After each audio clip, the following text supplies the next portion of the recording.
My sister stood up at the family dinner and looked right at me. Still playing startup, huh? Must be nice to have a hobby instead of a real job. Everyone laughed. My mom, my dad, even my uncle, I smiled. Took a sip of water. Said nothing. What do you do when the person who just humiliated you is about to work for you? The signed term sheet in my bag said otherwise. But she had no idea. She thought she was the successful one. The VP, the corner office, the corporate card. I was just the kid who took equity over salary. But in 72 hours, her company would be mine. Well, not mine exactly. My company's. And she would find out in front of 200 people on a Zoom call. Where are you watching from? And what time is it there? Drop it in the comments. And if you love a good underdog story, hit subscribe right now. Because this one's about receipts. She had no idea what was coming. Let me back up. My sister Claire was always the golden child. She did everything right. Business school. Big firm. Promotions every 2 years. I took a different path. 5 years ago, I joined a Series A startup as employee number 8. Not a fancy title. Not a big salary. Just equity and a lot of risk. My family didn't get it. Why would you leave a stable offer for that? Do they even have health insurance? When are you going to get a real job? Claire loved it. Every family event, she'd find a way to bring it up. How's the little project going? Still grinding at the startup? She made it sound cute, like I was building a lemonade stand. But I kept my head down, and I kept working. Late nights. Product launches. Customer calls at 6 a.m. Our team grew. 8 people became 20. Then 50. Then 140. We raised a Series B, then a Series C. I got promoted. Twice. But I never bragged. I just saved everything. Emails, Slack threads, funding decks, cap tables. My mentor taught me that. Document everything. Numbers don't lie. I didn't know it then, but those files were about to save me, because Claire's world was falling apart, and she needed me to fix it. She just couldn't admit it. 3 weeks before that dinner, Claire called me. Hey, I need a favor. She never asked me for favors. I need an intro to your CEO. My company's looking for a tech partner. It could be a good fit. I should have seen it coming, but I wanted to help. I set up a 3-way Zoom. Claire, me, my CEO, David. The call started fine. Pleasantries, backgrounds. Then Claire took over. So David, I'll cut to the chase. We're looking for a scalable infrastructure partner. I've been leading strategy for our platform expansion, and I think your team might be able to support some of our Tier 2 workloads. Tier 2 workloads. Support. She was pitching us like we were a vendor. David glanced at me off camera. Eyebrow raised. Then she went further. My sibling here has been great at setting this up. They're in more of a support role on your side, right? Junior ops? I was the senior director of growth. David's face didn't move. But I saw it. The flicker. Actually, he said slowly. They run our entire growth function. But go on. Claire laughed it off. Right. Anyway, I'll send over our deck. Thanks for the assist, kiddo. Leave the business talk to the grown-ups. She hung up. David looked at me. Do you want me to forward that recording to anyone? I smiled. Yeah. M&A. A week later, it got worse. Claire posted something on LinkedIn. A story. Not a full post. Just a story that disappears after 24 hours. But people screenshot things. It was a blurred photo of a LinkedIn profile. Mine. The caption? When startup kids think they're executives. Bless their hearts. Within 2 hours, 3 people sent it to me. It was vague enough to avoid a report. Specific enough that everyone in our industry circle knew. My phone rang. My mom. Honey, Claire's just trying to help. Maybe you could be a little more like her. Stable. Respected. Stable. Respected. I'd worked for 5 years. Built something real. And I was still the kid playing pretend. I sat in my apartment that night. Stared at my laptop. Maybe she was right. Maybe I was fooling myself. Then I saw the email. It had come in 2 days earlier. I'd been too busy to open it. Subject line. Strategic acquisition. Diligence green light. Sender. Our M&A lead. I opened it, and everything changed. The email was 19 days old. It was addressed to the board. I was CC'd. Subject. Strategic acquisition. Target diligence green light. I scrolled down. Target company, Claire's firm. Deal sponsor. Me. I read it again. The intro I'd set up? It wasn't a partnership call. It was the first step of a buyout evaluation. And I was listed as the internal sponsor. The person who knew the market, who flagged the target. There was a table halfway down. Our valuation, $340 million. Their valuation, $18 million. Revenue trending down. Client churn at 33%. They weren't looking for a partner. They were bleeding out. And Claire had asked me to introduce her to the person about to buy her company. I sat back. She thought she was humoring me. Thought she was the one in control. But the entire time she was pitching to her future owner, and I had the email to prove it. That was receipt number 1. But the diligence folder had 47 more documents, and I was about to read every single one. 2 days later, Claire called me. No pleasantries this time. What did you do? What are you talking about? I heard your company's sniffing around our firm. Did you say something? Are you trying to sabotage me? I stayed calm. Claire, I don't know what you're talking about. Don't lie to me. This is my career. If you're trying to destroy me because you're jealous. Jealous. She hung up before I could respond. An hour later, she emailed David. Directly. Not CCing me. Someone forwarded it to me anyway. Subject, concerns, re-professionalism. She laid out a list. Said I had a history of immaturity and lack of boundaries. That I'd inserted myself into a business conversation above my level. That I might be compromising confidential discussions due to personal rivalry. It was calculated. Professional enough to sound credible. Vague enough to plant doubt. And it worked. David called me. I know this is nonsense, but I need you to know it's on the record. If the board sees this and the deal falls apart, it reflects on you. 9 days until the board vote. If this acquisition collapsed, my credibility was done.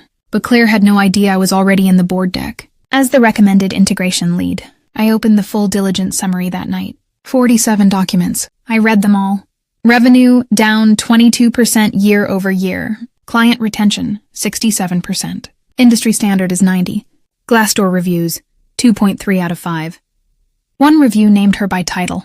VP of Strategy takes credit for wins and blames the team for losses. Toxic leadership at the top. I kept reading. Her role, VP of Strategy, had been created 8 months ago. Not as a promotion, as a cover. She'd led a product launch the year before. It failed. Burned $1 million in 6 months.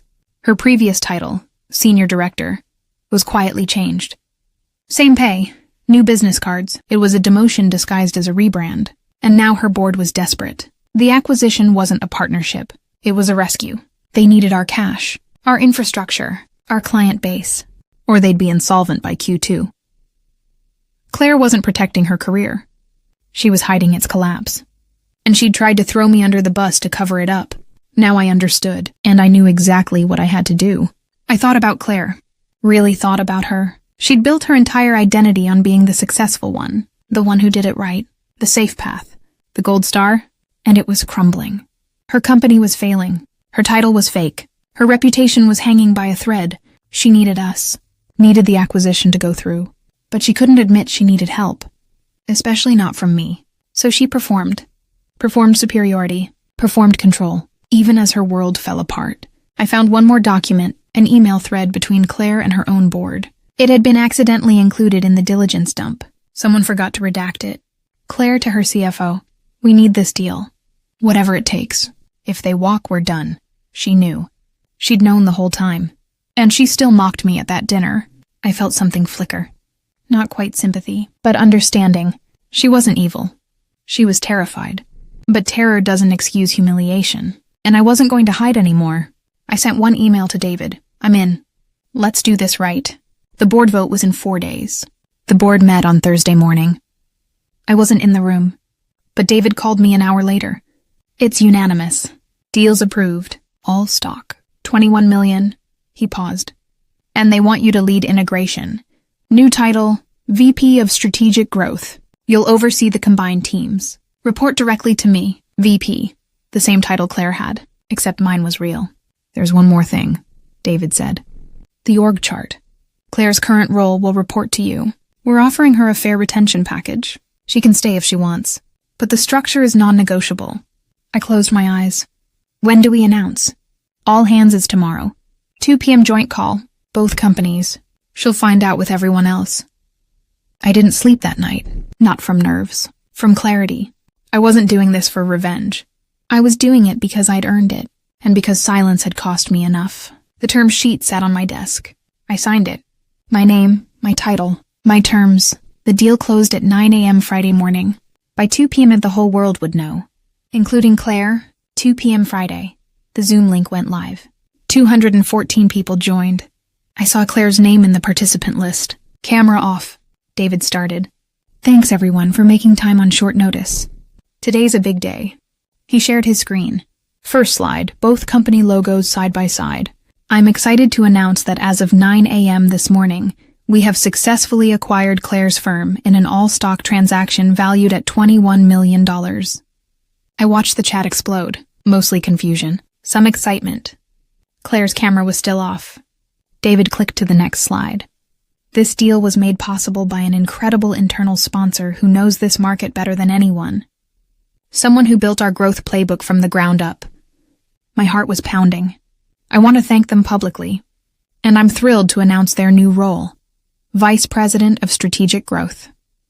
He said my name. The chat erupted. Congratulations. Emojis. Shock. I unmuted. Thanks, David. Happy to be here. My voice was steady. David advanced to the org chart. Clean, professional, color-coded. My name at the top of the growth pillar, and one line below. Director of Strategy Operations. Claire's name. Her camera stayed off. But I saw it. A Slack DM popped up on my second screen. Claire, you planned this. I didn't respond. David kept talking. Retention packages. Transition plan. No layoffs in the first 90 days. Fair, ethical, clean. A colleague messaged publicly in Slack. Congrats. Well deserved. Then another. Amazing leadership. David wrapped up. This is about building something bigger, together. We'll have office hours next week, but for now, questions? I unmuted again. Happy to answer any questions. My calendar's open. Silence. Claire's line stayed muted. Her camera never turned on, and just like that, it was over. Not with the explosion. With a spreadsheet and an org chart. Exactly the way it should be. Claire took a leave of absence the following Monday. HR told me it was personal, voluntary, paid. I didn't push. 6 weeks later, her LinkedIn updated. Excited to announce my next chapter. Director of Client Strategy at a competitor, smaller company, peer-level role, no VP title. But the post sounded different. Lighter. Looking forward to getting back to what I love. Building relationships and learning from great teams. No bravado. No performance. Maybe it was better for her. Less pressure. Less pretending. I ran the integration for the next 4 months. It was hard. Merging teams always is. But we hit every milestone. Retention rate, 94%. Synergies captured. $2.1 million by Q3. David promoted 2 people from Claire's old team. Good people who'd been buried under bad leadership. They thrived. The family dinners changed too. My dad asked me for the first time, "So what's your day-to-day like now?" Not as a setup for a joke. As a real question, I answered. He listened. My mom sent me a LinkedIn message. Just 3 words. Proud of you. It felt strange, but good. Claire and I didn't talk for 5 months. Then she sent a text. I heard the integration went well. Congrats. No apology. No explanation. Just that. I wrote back. Thanks. Hope the new role is a good fit. And that was it. I didn't need her to say sorry. I didn't need her to admit she was wrong. I needed me to stop waiting for it. Because here's what I learned. Respect isn't given. It's built. One decision at a time. One boundary at a time. One receipt at a time. You can't control how people see you. But you can control the evidence you keep. The work you do. The standards you hold. And when the moment comes, and it will come, you'll have everything you need.